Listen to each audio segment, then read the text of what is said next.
Welcome, hunters of monster girls. We're continuing our discussion on demi-human monster girls, Scylla. In Greek mythology, Scylla is a legendary monster who lives on one side of a channel of water, opposite her counterpart, Charybdis. The two sides of the strait are within an arrow's reach of each other, so close that sailors attempting to avoid Charybdis would pass dangerously close to Scylla, and vice versa. Scylla is first attested in Homer's Odyssey, where Odysseus and his crew encounter her and Charybdis on their travels. Later myth provide an origin story as a beautiful nymph was turned into a monster. The strait where Scylla dwells has been associated with the Strait of Messina between Calabria, a region of southern Italy, and Sicily. For example, as in Book 3 of Virgil's Aeneid, the coastal town of Scylla in Calabria takes its name from the mythical feature of Scylla and is said to be the home of the nymph. The idiom between Scylla and Charybdis has come to mean being forced to choose between two similarly dangerous situations. According to Service's commentary on the Aeneid, Scylla was a beautiful Nereid who was captured by Poseidon, but the jealous Nereid Aphorit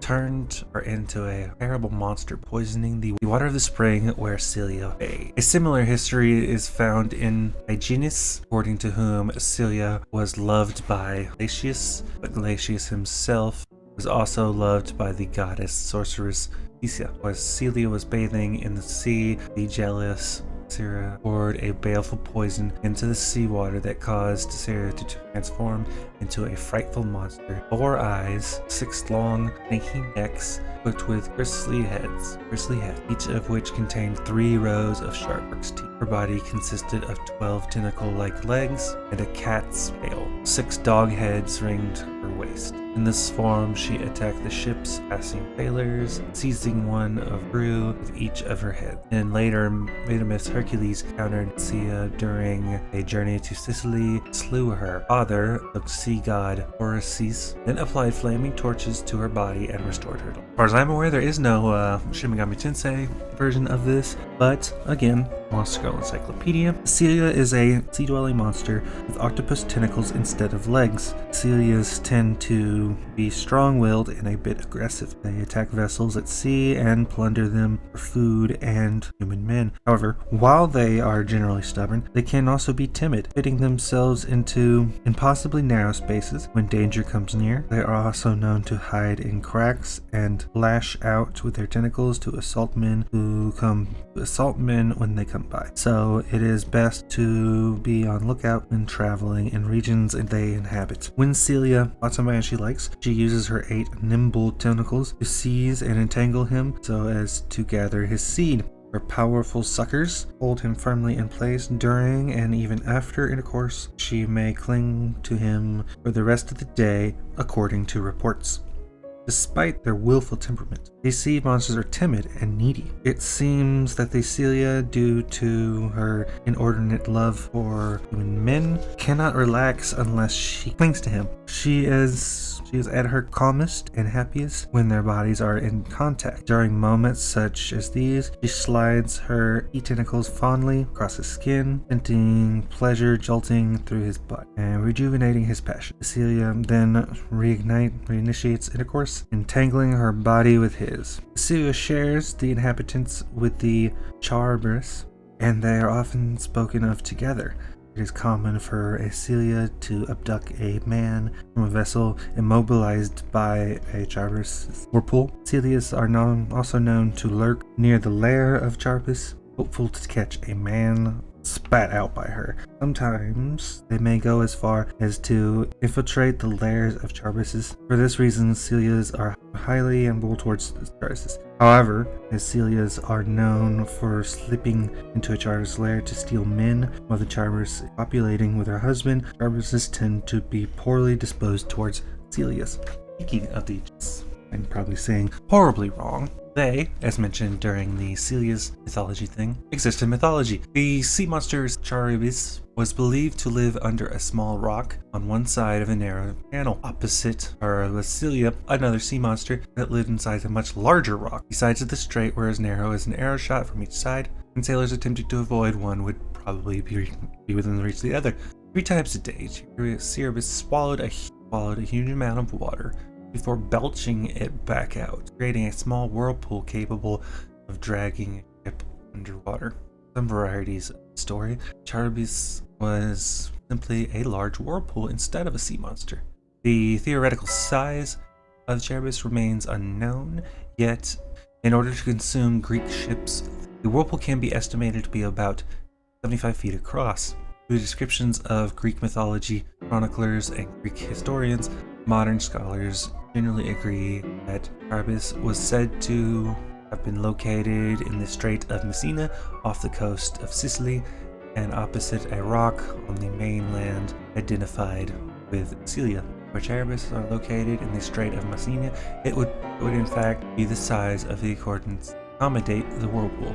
A whirlpool does exist there, caused by currents meeting, but it is dangerous only to small craft in extreme conditions.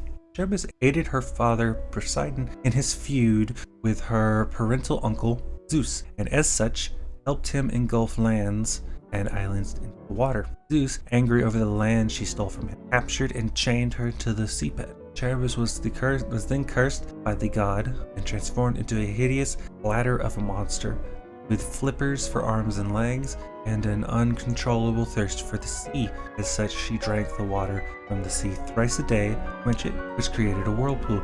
She lingered on a rock, Celia facing her directly on another rock. From the Monster Encyclopedia, the Charybdis is a monster that lives in a barnacle-like lair fixed at the bottom of the sea. Charybises are a type of mimic. They do not transform into anything to lay a trap as such, but to contain a magical produced extra-dimensional space, such in the case of other mimics. Their bodies contain a high concentration of monster mana, which discharges immediately from the holes in her exoskeleton, causing a steady stream of bubbles flow up from her lair. The Charybdis acquires a man for subsistence and reproduction by periodically gathering a massive whirlpool centered above her lair, sucking everything above down into her abode. Though timid, she is very lustful. If a man is pulled into her lair, she will bear herself to him and spread her labia with her fingers, inviting him in. Her open vagina releases mana far more concentrated than the mana discharged from her exoskeleton. The moment he is exposed to it, he thrusts forward, spreading her with an engorged member as if drawn in by a riptide. The Cerberuses are very greedy. Once one has engulfed a penis into her body, she will use her arms and legs to bind men close and suck him further in to devour deeper delight.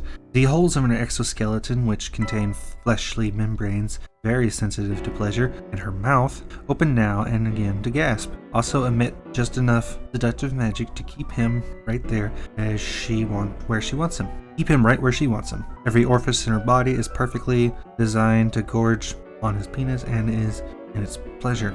Moreover, the man proceeds to thrust his bold protuberance into every orifice of her body. She experiences an ecstasy almost too great for a monster to bear. The only way she can satiate a hungry pleasure is to urge him to violate every orifice in her body with even greater force. It is common for the Charybdis whirlpool to suck an entire ship. In this case, she simply selects her favorite man and tosses the rest out of her lair. Some of these men are washed up shore or out of sea, only to find themselves soon at the whim of other monsters lurking near. In particular, the Celia has a reputation for loitering around Charybdis' lair to catch what she spits out. Charybdis are too timid to say so definitively, but scholars believe that they do not hold a high opinion of the Cecilias who who often empty out ships as soon as the Cerberus' whirlpool immobilizes them, thus cheating them of their meal. Alright, we still have a number more of these to go. Please like and subscribe, and share this with other hunters of monster girls.